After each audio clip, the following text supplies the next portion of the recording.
Shalom, meus amados. Bom dia nesta segunda-feira de glória e de bênçãos do Senhor. Meus amados, hoje nós estaremos fazendo um vídeo para começar um pouquinho da história do povo de Israel, não é?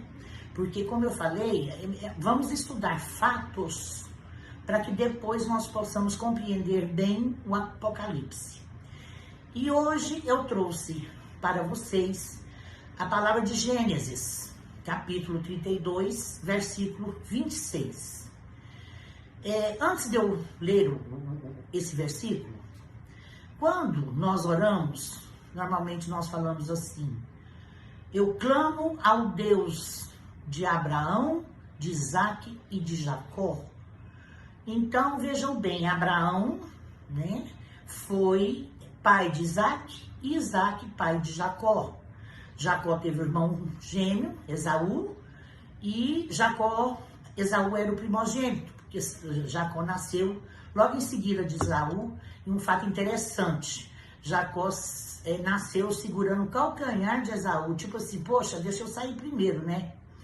Só que aí Jacó, com a ajuda da mãe, que a mãe queria que ele fosse o primogênito, para herdar tudo de Isaque, e aí aproveitou da cegueira do pai, e ele acabou cometendo pecado. E para se livrar da ira do seu irmão, que queria matá-lo, ele foi embora. Aí ali ele se constituiu família, né? Jacó teve os seus filhos, mas chegou o momento do grande reencontro com seu irmão, porque ele sabia que o irmão estava querendo matá-lo. E para que o irmão não invadisse a cidade que ele estava, né? Ele resolveu sair com as esposas, ele tinha duas, com os filhos, com os servos, as servas, né? E os animais. E voltar para a terra paterna. Pois bem, e no meio do caminho, ele estava com muito medo. Medo de ser morto pelo irmão, porque o irmão viria com muitos homens. Ele estava com medo que seus filhos e suas esposas fossem assassinadas, né? Tanto que ele mandou que todos se escondessem, e ele preferiu enfrentar o irmão sozinho. Quando ele estava à beira do lago, né, lá no Vale de Jaboque, surgiu um homem. E ele começou a conversar com esse homem. E ele viu que esse homem era um anjo enviado de Deus. E esse homem estava muito sério com Jacó, porque o pecado que Jacó tinha cometido, né, contra o Espírito Santo, da mentira de se passar pelo irmão primogênito. E Jacó começou a falar: não, eu não quero morrer, eu estou esperando meu irmão aqui, e ele vai chegar e vai matar a mim, minha família, meus filhos, os meus servos, e o senhor precisa me ajudar. E o anjo falando para ele: não, eu não tenho a obrigação de te ajudar. Então vamos ver lá em Gênesis. Olha como foi. Ó.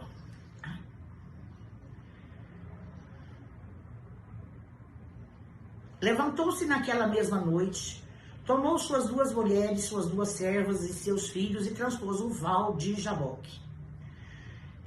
Tomou-os e fez-los passar o ribeiro, fez passar tudo que lhe pertencia, ficando ele só. E lutava ele com um homem, até ao romper do dia. Vendo este que não podia com ele, tocou-lhe na articulação da coxa. Porque o anjo tentava subir, Jacó pendurava nas pernas do anjo, puxava ele para baixo. Gente, eles lutaram a noite inteira até romper do dia. Quando o anjo viu que Jacó não ia soltá-lo, o anjo chutou a coxa direita de Jacó, né? E ele caiu no chão. Tanto que ele passou depois até o último dia de sua vida manco. Aí quando falava para ele assim: por que você manca? É a marca do Senhor, né? Aí o anjo falou para ele: deixa-me ir, pois já rompeu o dia. Respondeu Jacó: não te deixarei ir se não me abençoares. perguntou-lhe: como te chamas? Ele respondeu: Jacó. Aí o anjo falou. Então disse: já não te chamarás Jacó, e sim Israel, pois como um príncipe lutaste com Deus e com os homens a prevaleceste.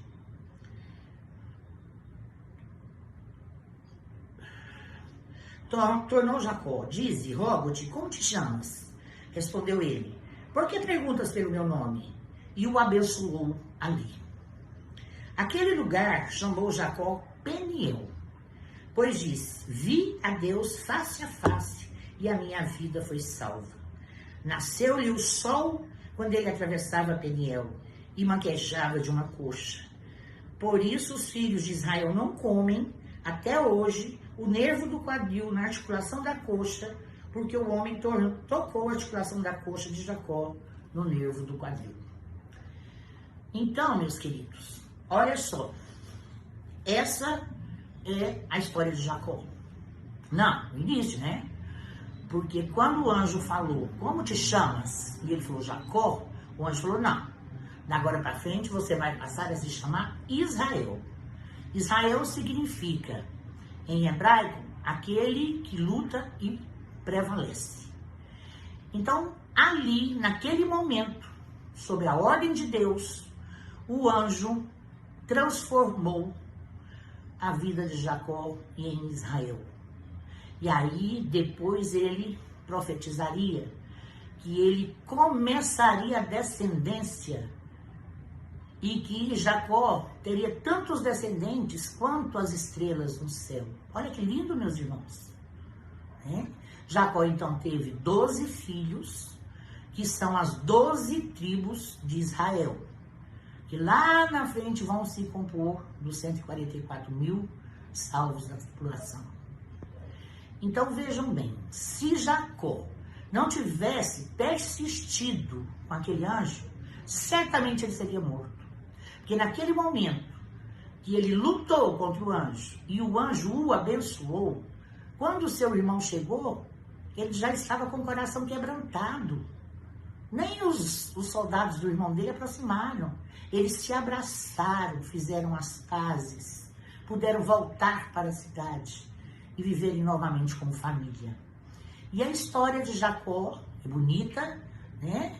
Porque ali ele começou a sua vida com seus filhos, suas mulheres, e um dos filhos deles foi José, que foi vendido pelos irmãos e levado como escravo para o Egito, e lá ele chegou a ser o governador do Egito. Então, José governou, né, ali o Egito, sob as bênçãos do faraó, e Jacó, depois, com a seca que teve, com a falta de alimentos, Jacó vai para o Egito com os seus filhos, suas mulheres, né, com seus animais, em busca de alimento, porque Canaã não tinha mais alimento. E ali começa, depois José é morto, o faraó muda, né, e aí começa então os 400 anos de escravidão do povo judeu no Egito. Mas isso já é um outro vídeo. Nós iremos falar amanhã sobre o exílio da Babilônia, né, e sobre o cativeiro no Egito. E, logicamente, falaremos sobre Moisés. E aqui está, então, esse vídeo de hoje. E eu queria testemunhar, meu irmão, que eu estou vendo que ainda tem alguns 2 minutos. Meus irmãos, conforme eu falei, na quarta-feira foi a primeira vez que eu fui na igreja adventista e levei meu filho. Conversando lá na igreja com os pastores, como eu quero me tornar uma missionária, eu vou precisar fazer cursos. Porque a igreja adventista, como eu falei, ela não se liga a fenômenos. Ela é o estudo profundo da palavra de Deus.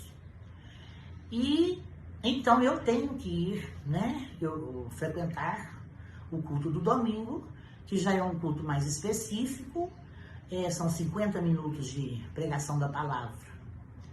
Meus irmãos, Olha, 6 horas da tarde ontem, o culto era 7. 6 horas eu já estava pronta.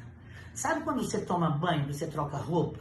Que você passa um perfume, que você fala assim, eu vou encontrar o meu Deus. Eu vou encontrar o meu Jesus. Com infinita alegria na alma. E olha que eu estava com tanta dor.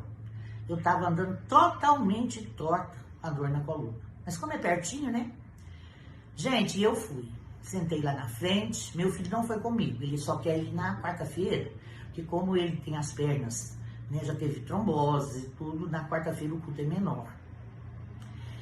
E eu fui lá para frente. E eu não sabia que o culto começava com 10 minutos, foram até mais. 15 minutos de louvor. E já tinham me falado que o coral mais lindo de Goiânia é o coral aqui da Igreja Adventista. Meus queridos, deviam ter ali, eu acho que umas 12 pessoas do coral. Vocês não têm noção, não. A hora que eles começaram o louvor. Eu quase morri de tanto chorar. Gente, eu senti o Espírito Santo de Deus naquele momento entrando dentro de mim e fazendo a minha restauração. As minhas lágrimas não caíam dos meus olhos, não, elas pulavam. Eu fiquei com o meu vestido encharcado. Eu chamei, o povo ficou com tanta dó de mim, eu acho, que começou a chegar gente e me abraçando por trás assim, ó. Mas foi a graça do Espírito Santo que eu alcancei. Gente, quando eu saí de lá, até agora, eu ainda não precisei tomar meu remédio para a dor da coluna. Então vejam como Deus é tremendo. E a gente precisa sim da força da igreja. Porque nós sozinhos não somos nada, mas juntos a nossa força é imensa. Então, muito obrigada, né? Um beijo em seus corações. Que Deus abençoe a semana de vocês. Que ela seja ricamente abençoada em todas as bênçãos que vocês precisam. E que Jesus Cristo encontre em seu coração uma moradia. Muito obrigada e um beijo em seus corações.